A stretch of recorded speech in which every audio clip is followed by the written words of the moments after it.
My dear students, welcome back to our channel. Students, in this video, I am sharing BSc second semester subject Data Science important questions for the year 2025. Students, on screen you may see each unit short and long questions one by one. For short question, write answer half page and include a definition with an example.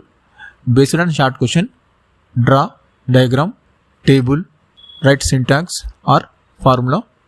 For long question, write 3 to 4 sides of pages and include definition, explanation with an example. Based on long question, draw diagram, tables and program with output. I hope you understand.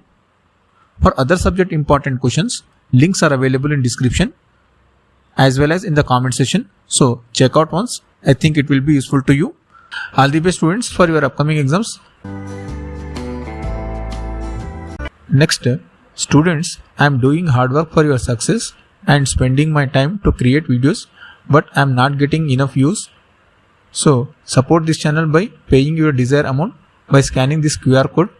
Otherwise, you can pay with the payment link which is available in both description as well as comment section. Thank you. Students, this channel provides genuine official academic updates, various courses, syllabus, important questions, model question papers, previous question papers and so on. So do subscribe to this channel. Thank you for watching. Like and share this video with your friends.